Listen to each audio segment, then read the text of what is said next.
तुझ्या रूपानं वेड लावलं बाई मला ग वेड लावलं तुझ्या रूपानं वेड लावलं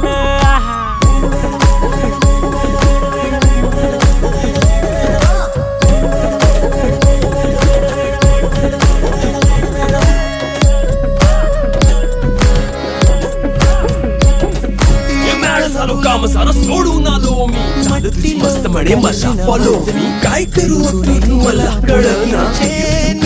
काही दिसना काही सुचना सांगू कुणाला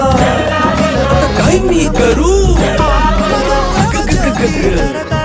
ऐन ज्वानीची नाजूक शितून